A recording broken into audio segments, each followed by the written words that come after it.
Hey guys, you missed me. So hey everyone, welcome to another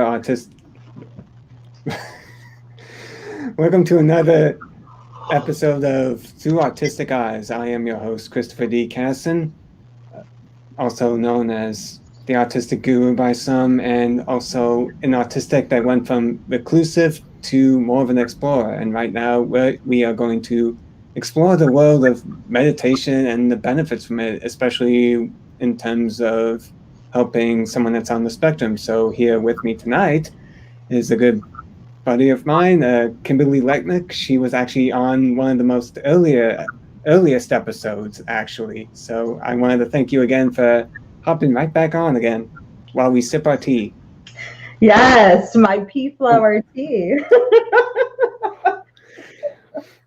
Mine's still hot, so I can't drink it yet because I've got ginger tea because I want to be able to get some sleep tonight instead of staying up. I usually have my matcha green tea latte in the morning, homemade. So I guess the first question is, what tea do you have again? Oh, excellent, excellent. Let's see, it's a new one for me. It's called Chamomile Rose. Hi, Helene. It's great to see you. Hey there. It's great to see you. It's called a Chamomile Rose. I love chamomile, Chris. But I've never had pea flower in my tea before. So this is interesting. And mine is supposed to promote sleep as well. Yeah, because I believe there's no caffeine in it, just like ginger tea doesn't have caffeine. So that's good for both of us. Yes. Because I need to make sure I get plenty of sleep, because otherwise my anxiety tends to spike the next day for some reason. And luckily for us, we're going to talk about meditation to help lower that anxiety. Ain't that right? Oh, it is so right. It is so right. And that's one of the many benefits I know that I love about meditation. So, yeah, absolutely. And apparently Helene here is having purple root beer. No tea for me. I love I guess she's here. purple. Wait, purple root beer is an actual thing? It's an actual thing. I love it. I haven't tried it. Okay. With us. We would love to try it. Yeah, that's also kind of a joke within a nonprofit called cb4l.org, Chemo Buddies for Life. She likes to always talk about searching for a purple pen, so she tends to associate stuff like, I would like to hug a purple tree here right now, or I'm still looking for my purple pen, or has anyone seen my purple bus, and all this other stuff. Oh my gosh. She loves cracking us up. So I guess the first question is, how did you discover meditation? And considering your work with helping families, how does this help you be able to help them with this as a possible option? Well, actually, that's a great question, Chris. It actually helps everyone, right? Right? Yep. It helps ground me, but then it also helps ground the kiddos. And just to kind of give everyone a flavor of my experience, I have over 25 years experience supporting children and families. And a big chunk of that was working with kids on the autism spectrum. And that was for age 0, which is absolutely fascinating because that's where I kind of jumped into brain research and really loving to dive into the brain. And then all the way to age 14. So how does it help? It helps me. It helps ground me. And then it helps me because I'm calm, connected, and grounded. It helps me show up in a real nice, calm, authentic way, and ready to help and support not only the child, but the family. So absolutely phenomenal. And how does it help the child? Oh boy, I think we could talk about that for a little bit. Which we're definitely going to get into a lot with further questions on top of that. And apparently now Helene's now trying to search for a purple rock now. So I believe Amethysis? Are you looking for amethysis? That's a bit of a tongue twister there. So, and I kind of like to get into more of how you got started with meditation in the first place, and the different types of meditation that maybe you have explored, because there's definitely all kinds of different types, such as, I guess you could say, Christian prayer is in a way a type of meditation, more of a spiritual aspect, and that's how everything got started, such as within Hinduism, which there's also something called japa yoga. There's actually more than one type of yoga, not the westernized stuff that you and me know, but and it's essentially the repetition of chanting a mantra or a divine name during meditation, usually either silently in your mind or out loud, and usually with the choice of deity. So, to go back to the question I was asking, how did you get started with meditation? What different types of meditations did you explore, along with the pluses and minuses? I think my answer is going to surprise you, Chris. I think it's really going to surprise you. So, how did I get started? Well, actually, I had experienced anxiety, right? So, I experienced anxiety. I didn't know what it was. I just knew that it didn't feel good. And I knew it was something that I wanted to explore. So I started meditating. And so, as for the kind or the type of meditation, that's what I absolutely love about meditation, because we often think of it, like you said, there's different types. We often think of it as a guided exercise, right? But the wonderful thing is that it doesn't have to be a guided exercise. It can be something as simple as practicing breath work for 5 minutes. It could be something as simple as prayer. It could be dance, it could be golf, it could be taking a shower. So it doesn't have to be this elaborate thing. It can be something that's built into our routine. And so I'd love to kind of talk about those kids, and let me know where we're going. But yeah, go ahead. Yeah, we are about to get into that, because I've experienced different types of meditation with one of the more recent ones is more like a walking meditation during the why is my brain trying to freeze up on me on the most critical point? That's just the way my autistic brain works sometimes. But walking meditation in my Zen group type of thing, where we just walk around and pray like this, and of course, Sherry, hi Sherry, she says morning and night meditation for me, which is good, because as I know, sometimes some people do like twice a day, one very early in the morning, one very late in the evening. So we go straight into this to quickly go over this. I've started looking this up beforehand, and one of the fascinating things I found is associate professor of biomedical sciences named Wei Gao at the Cedars-Sinai Medical Center in Los Angeles stated that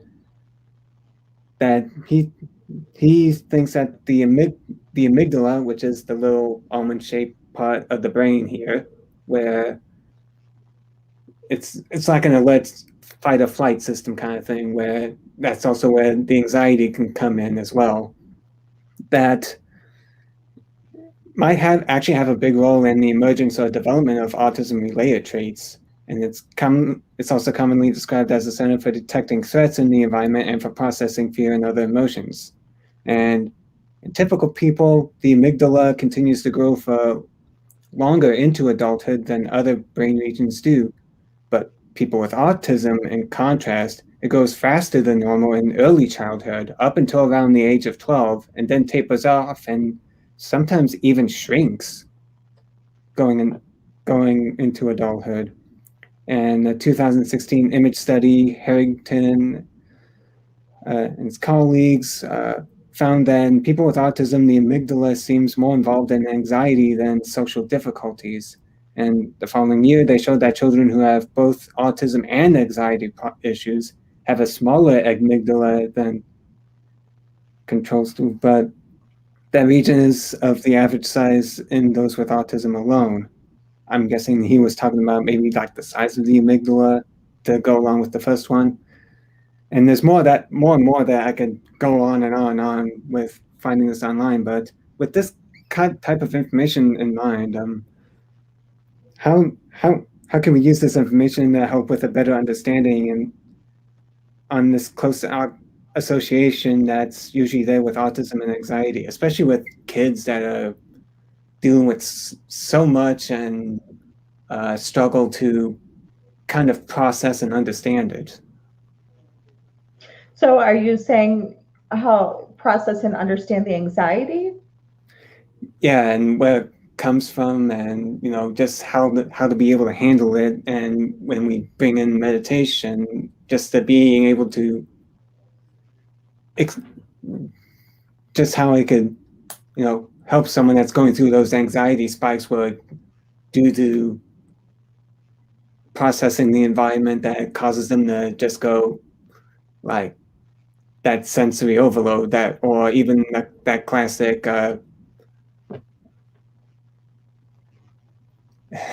man, the mind is just not working for me, but I think you understand what I'm getting at. Absolutely. Absolutely. I totally understand. And so I think there's a lot of factors in that. So when I think back to a lot of the kiddos that I worked with, right, their diets, they were very challenged with their diets. A lot of times, depending on what they were doing to get support, some of them were eating a lot of sugary treats. So when you're talking about the amygdala and you're talking about it being a certain size. So let's say it's the size of a prune, right? If it's the size of a prune and we think about how much a prune can hold, that can only expand so much, right? So you have to kind of remove it, right? So I think diet, we can't just it's not like a blanket solution because we have to look at all aspects of the child. But if we're looking at it in general terms and you're looking for things that would be helpful, some of the things that we would do is calming, it's, and again, if you're looking at age. So if I'm looking at some of the toddlers that I worked with, or even some of the young, the babies were so much fun. The babies were so much fun. But even if you're looking at someone that, little 1 or a 2-year-old, it's just calming and it's so much fun. It's just quiet. We can use our voice. We can use their favorite comfort objects. If we're talking about a preschool child, same thing. Sometimes it was the favorite comfort objects and it was a squeeze. A lot of my kiddos love to be squeezed. They love that squeeze. It was like being in a cocoon. That kind of reminds me of what I read in a book about Temple Grandin, who's a very well-known autism advocate who happens to be on the autistic spectrum as well. And she described this one story of how she was on the farm and she saw how the cattle go in this machine and that compressed kind of thing to calm them down. And she kept begging, I believe it was her aunt, until her aunt eventually just gave in and just let her go in there and actually experience that. And it did bring that sense of calm. And I'm guessing that's also part of the reason why there's such a popular thing with weighted blankets on top of that, of being able to help them calm. And on top of that, breathing exercises, which is just part of meditation, correct? Absolutely. It's just like, let's be quiet together. Let's be quiet together. And then, it's after we're quiet together, I would have this comfort object and it would be like, oh, wow, look. And they would take their comfort object and they would squeeze their comfort object. So yeah, there's just so many wonderful things. Again, when we look at the meditation that we do as adults, a lot of these same exact strategies, parts of meditation can be used with our kiddos, except with our kiddos, it's so much fun. It's so much fun. And so we can actually learn something from the kiddos to bring into our meditation to make, our meditation fun too. Yeah, and I've noticed you mentioned before about how you handle the meditation, whatnot, with someone that's very young, like a baby, compared to someone that's much older. Is there different ways you would actually go about it, depending on the age Oh that my, they are? absolutely, Christopher. Absolutely. So if I was working with someone 2, that looked much different than 3 and 4, than 5, than a school-aged kiddo. So I'll use an example of a school-aged kiddo that I worked with, and he loved being squeezed. He loved it. So, when we're talking about this squeezing, somebody might say, oh my gosh, squeeze, like that sounds like it could hurt someone. But we're talking about what you call a sensory system. And sometimes the sensory system can be overreactive, not always, but sometimes, depending on the kiddo and the adult. And so the sensory system was overactive. So in this case, again, these are not strategies that work across the board for everyone. You have to be very, very thoughtful about what strategies you're using based on each individual child. But the squeezing, this one young man, he loves squeezing. And it was like, as soon as you squeezed him for 2 minutes, it was like you released and he was like, oh, I could take a nap. And then sometimes what would happen is he would just sit in the lap and he wanted the squeeze. He wanted the squeeze. He wanted to be squeezed because he knew, just like that example with Temple Grandin, she knew that machine would help her, right? As humans, we are so bright and we know what is going to benefit us. So he would sit down in the lap and put my arms around him. And he knew. He's like, all right, honey, get squeezing because I need this.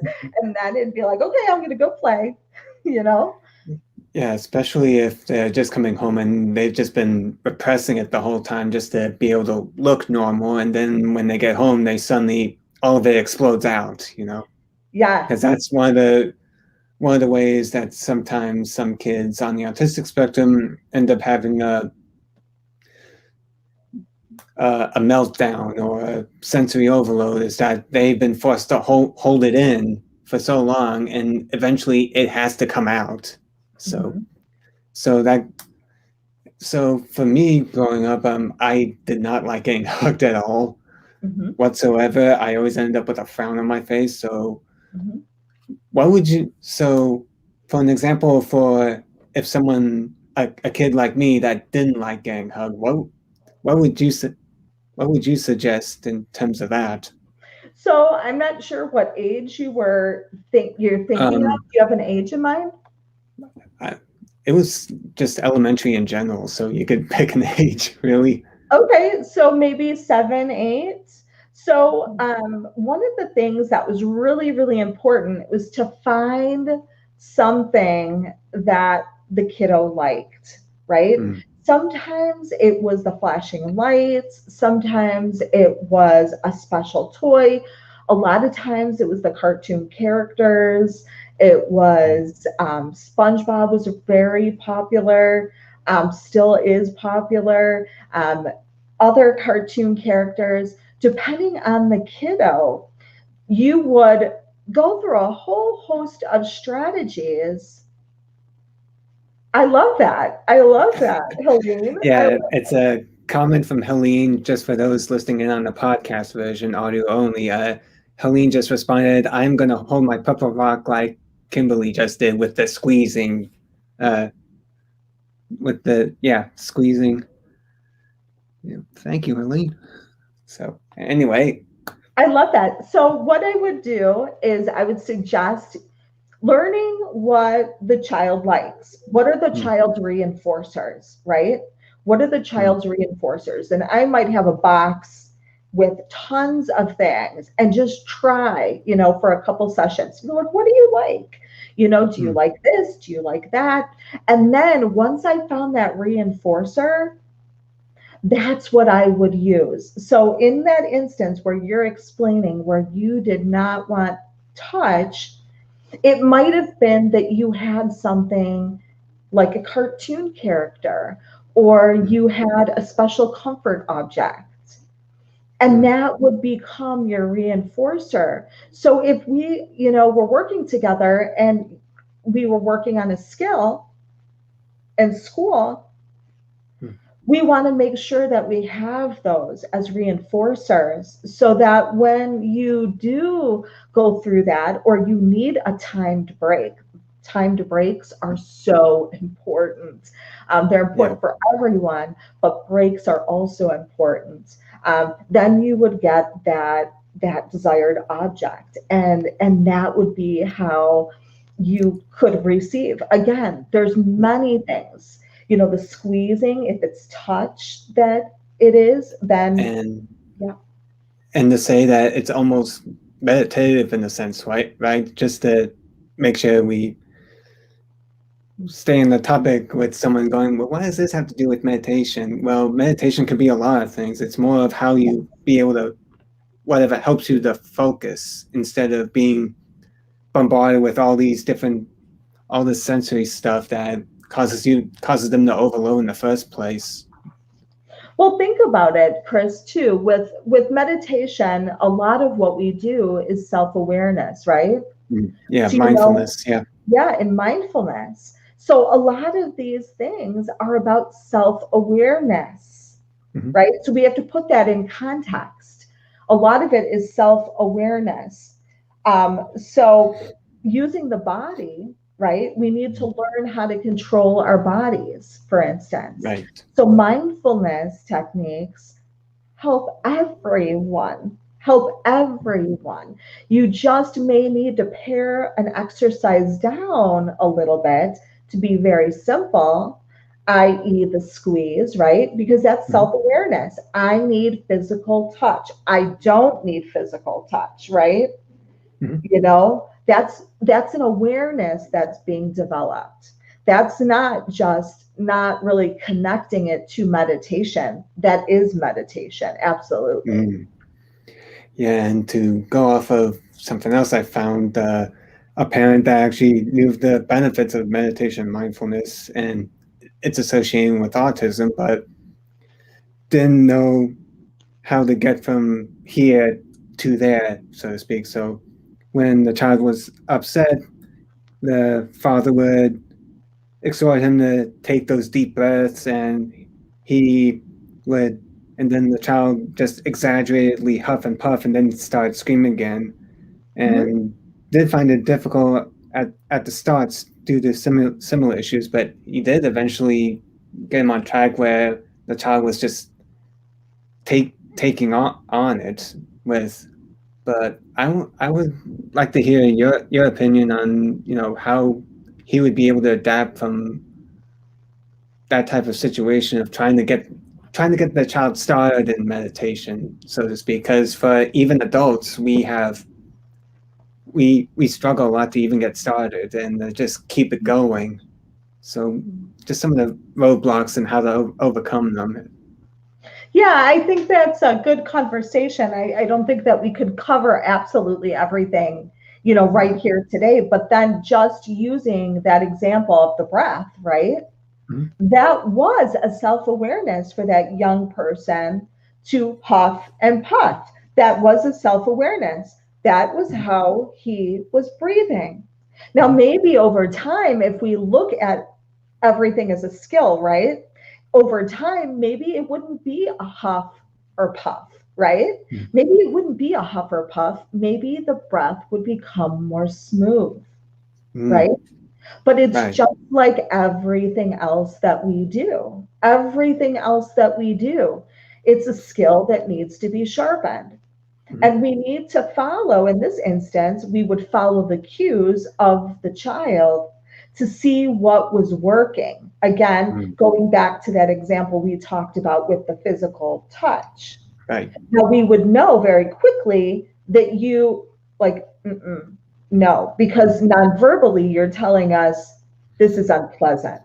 This is unpleasant and I don't like it. Whereas another kiddo would be like, oh yes, oh yes. It would be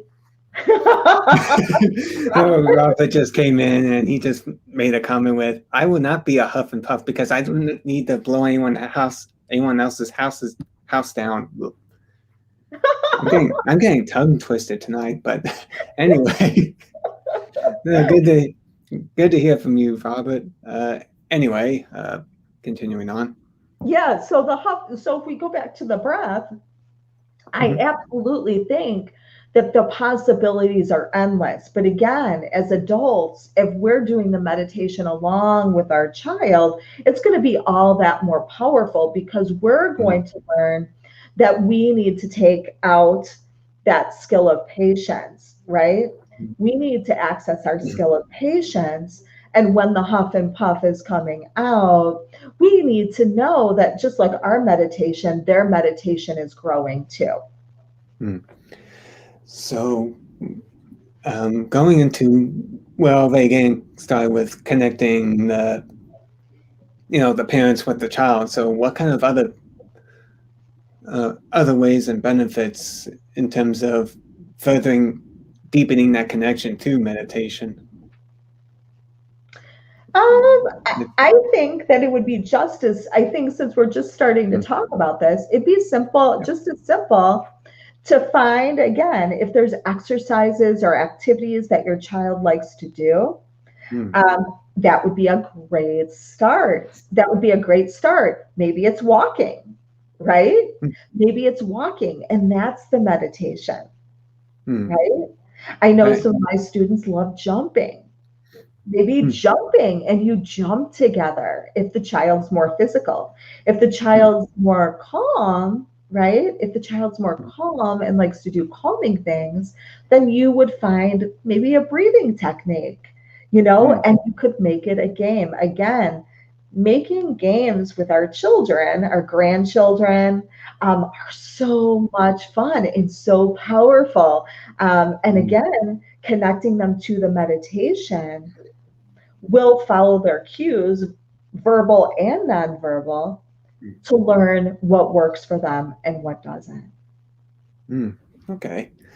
Hearing all these benefits for, meditation in general, you think that we would have more of these practices in, our school system, especially if, say, even a school that's more catered to the disabled, and yet there isn't. Why aren't we, I don't know, in your opinion, why do we not really implement this kind of stuff, I don't know what is currently going on in the schools or I know we have an organization called Giant Steps in our area, and some of the larger facilities where the kids are getting educated.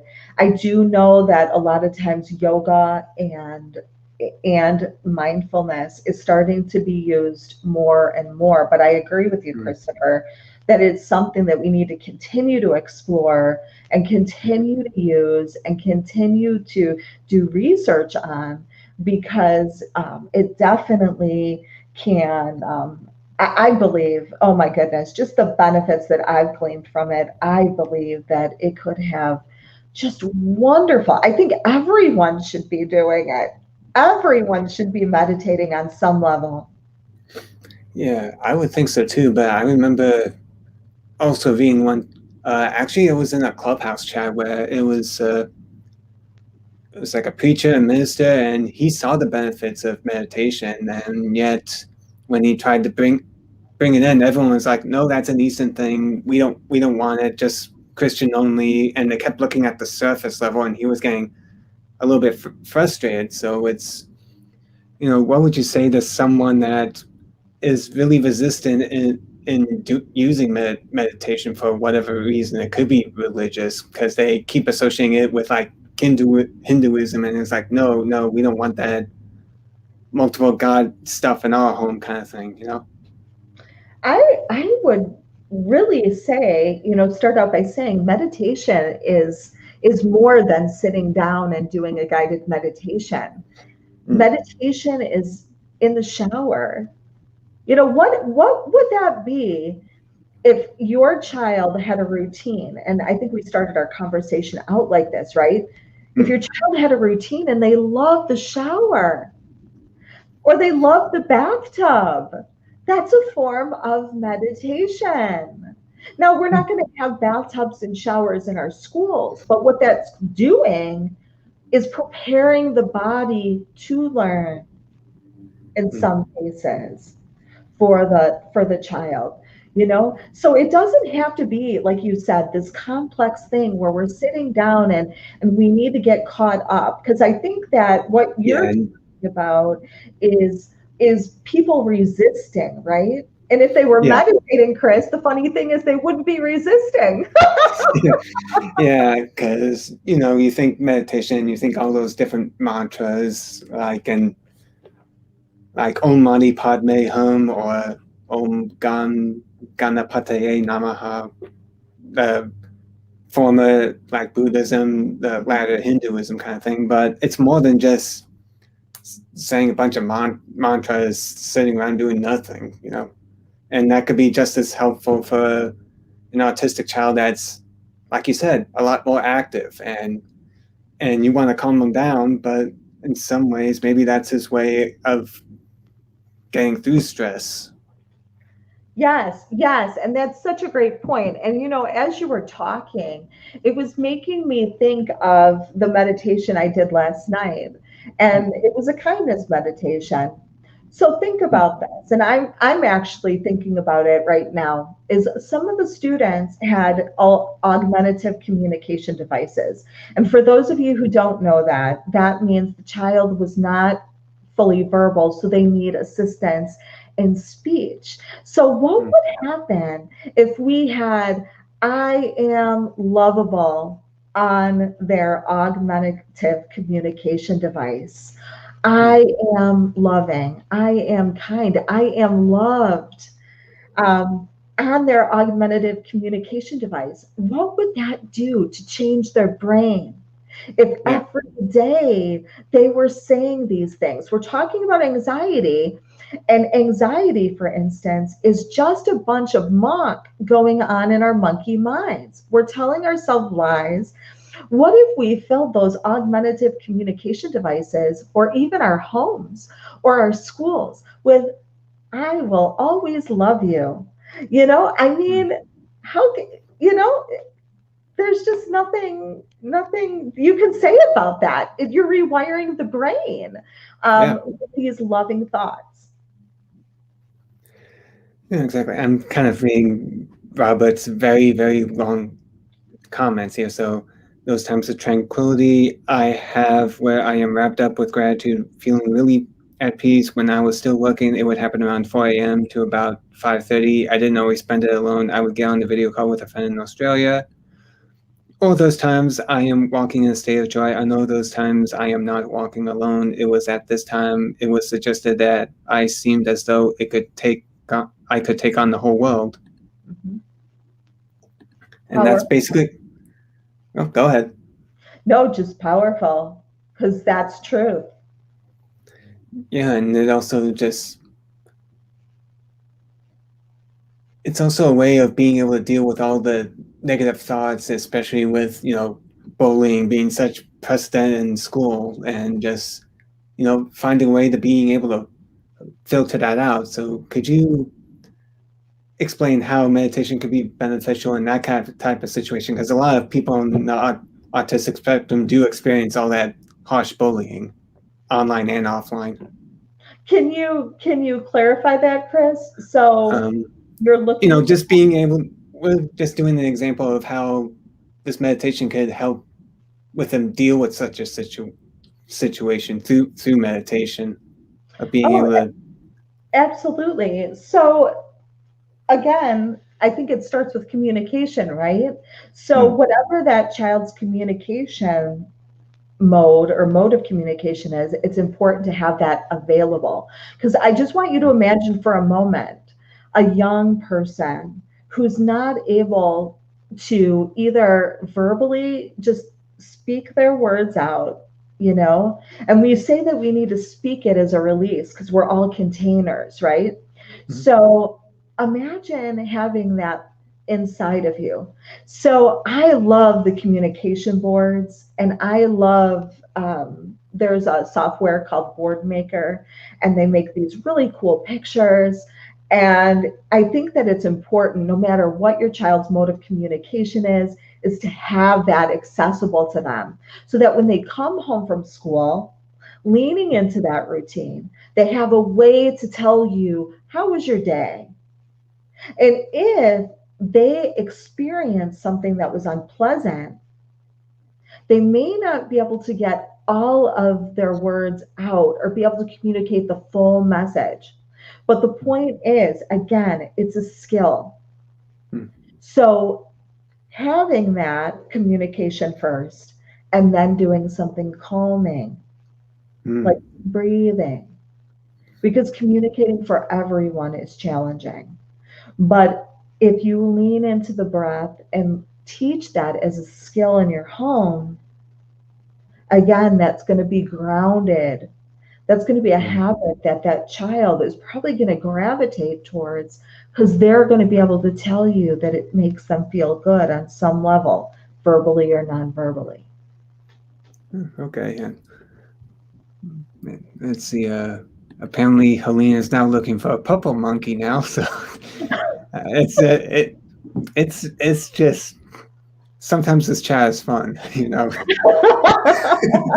Yeah, and and Robert responded to the bullying saying, "This is true. I know someone in Japan who was systematically bullied throughout high school. The same few people in the same family." I'm sorry to Yeah. hear that, Robert. Let's see.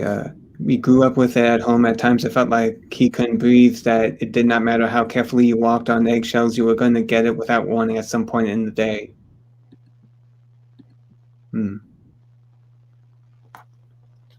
So, I'm, my mind's getting over.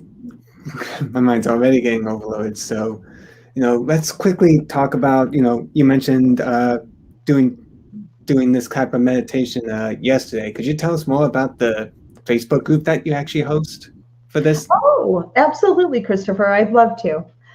So I'm really, again, Christopher shared, I'm really passionate about meditation, and it's not any specific genre of meditation. What I love to do is just build meditation with a community. And so I do have a community called Tea and Meditation. And just like Christopher and I are drinking tea together tonight, Yep. getting ready, preparing the body for sleep. Um, I have a community. And again, everyone's developing their meditation practice the way they want to do it, right? And that's the Right. great thing about meditation. It's your practice, right? It's what works for you, but we're Mm. doing it together in a community. So, community is more important more now than ever. And so that's a little bit about the tea and meditation community. Thank you for that, Christopher.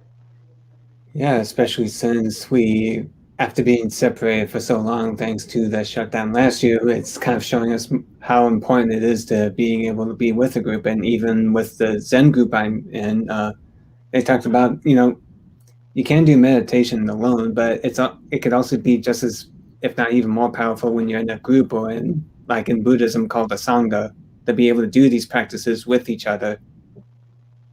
I agree because the energy then and the vibration that you're sending out into the universe, right? So we've Mm, been talking about some people in the universe in humanity that aren't meditating, and just this mm, conversation that we're having tonight about it is really raising the vibration. It's really creating awareness for families everywhere, really, mm, to consider it, to practice it, or to deepen their practice. Hold on a sec. Sure. Yeah, the dog wants to explore, going on his own meditation walk in the background. I love hopefully, it. hopefully the dog doesn't do a barking meditation. That could get a little bit annoying. Might be soothing to him. Okay, let's see. Robert says he got a hold of a lifetime study done in Switzerland of children that have been bullied and followed them into adulthood and documented the differences later in life between those who had counseling and therapy and those who did not. It continued to impact late in the old age. He also said he calls it solitude, and the first time he noticed it was the 21st day of the 12th month, 1980. And Helene says, both of you are having tea, and I'm still enjoying my purple root beer. Hey, whatever floats your boat. We're preparing the body for sleep. I'd love to try that purple root beer, though. It sounds delicious. Yeah, who knows? It might be just root beer that has purple dye in it. You never know. Yeah, absolutely. Sounds like fun. So, since we're kind of, how about we start closing off with, maybe get a little bit of that sample of that meditation you do in the group, just a small one, just to prepare us for a good night's sleep. Sure, absolutely. Absolutely. So I encourage you, wherever you are right now, to find a comfortable spot, whether it's a chair like Christopher and I are sitting in, or maybe mine's a metal chair, so that might not be the most comfortable, but continue. For someone it may be. So find a place where you're feeling most comfortable, floor, chair, bed, wherever you are right now. And I invite you to have your eyes open or to close your eyes. Whatever you feel called to do.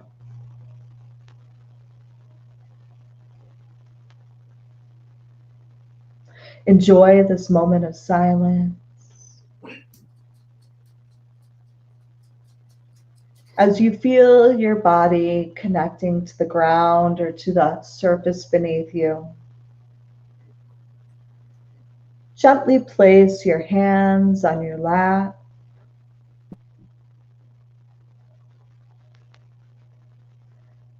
Feeling any tension in the face and the shoulder melt away.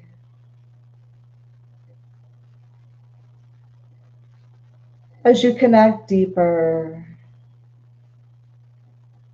and deeper into the surface.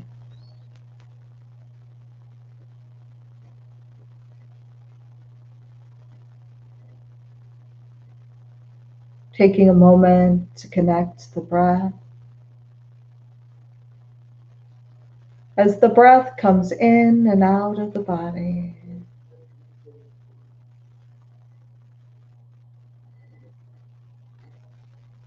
Accepting anything that is with you right now. Welcoming everything.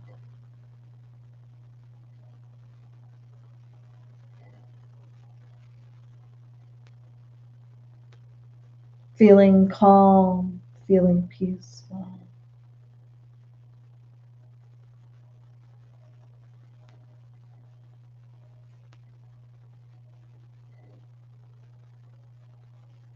Putting your hands out now in front of you, as if you're holding your hands out to receive something.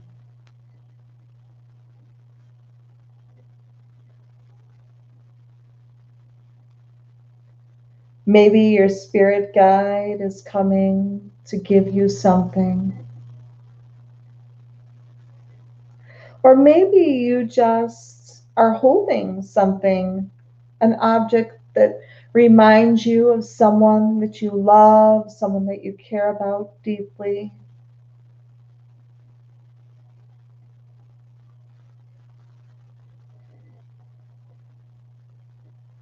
saying these words with me if you choose, out loud or silently to yourself.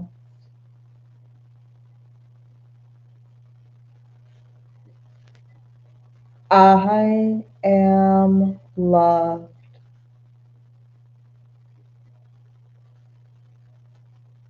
I am kind. I am safe. I am peaceful. And on the count of 3, bringing your hands to your heart space. 1, 2, and 3. Bringing your hands across the heart. Feeling all this love entering space. Feeling the heart expand with love, peace, and joy. Breathing in through the nose and exhaling through the mouth.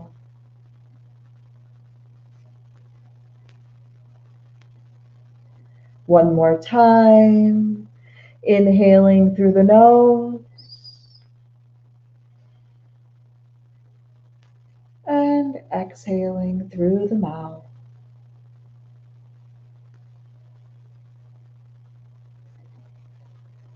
On the count of 3, opening your eyes when you are ready.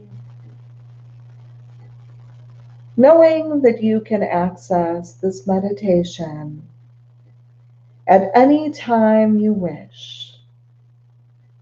1, 2, and 3.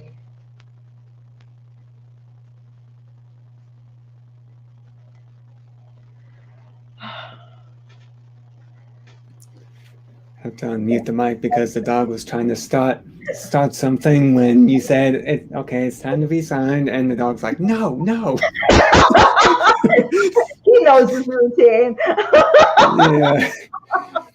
Yeah, it turns out he was wanting someone to watch him while drinking water because, the dog was abandoned, so kind of gets anxiety on, any possibility of sneaking off like that, But anyway, besides that, I wanted to thank you again for your time to be able to talk about this subject. And what's a way for them to be able to contact you if they have any further questions or even want to learn more about the Tea and Meditations group that you host, of how to get in? Excellent. Well, I have a link that I can add to the comments when we're finished here today. And okay. I can put that in, and I can put some contact information in there. But Chris, if you ever want to talk about this again, this is a fantastic topic. I would love to join into your discussion. So just let me know.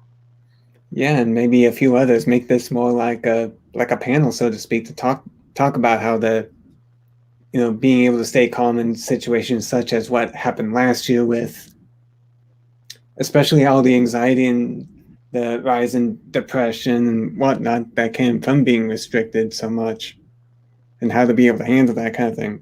That's actually an interesting idea. Yeah, well, I agree with you. So let me know. I'd love to participate. And, for those that might be, listening in on the podcast version, could you just speak how they'd be able to contact you about, just in case they're watching like the audio version? Oh, absolutely. Absolutely. Thanks for reminding me on that. Mm-hmm. So you can reach me either by phone, 331-303-2454, or you can email me at intentionalpathways, capital B, capital D, @gmail.com. And I would love to have a conversation with you and talk more about tea and meditation, or anything that you feel called to speak about.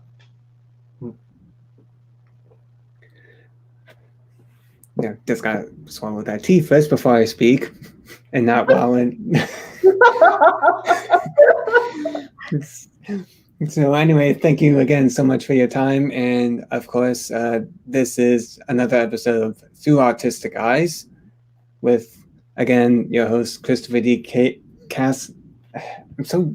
Sometimes people keep calling me Cason when it's Casson, but Cason, Casson, tomato, potato, whatever. It's all good. It's all good, Chris.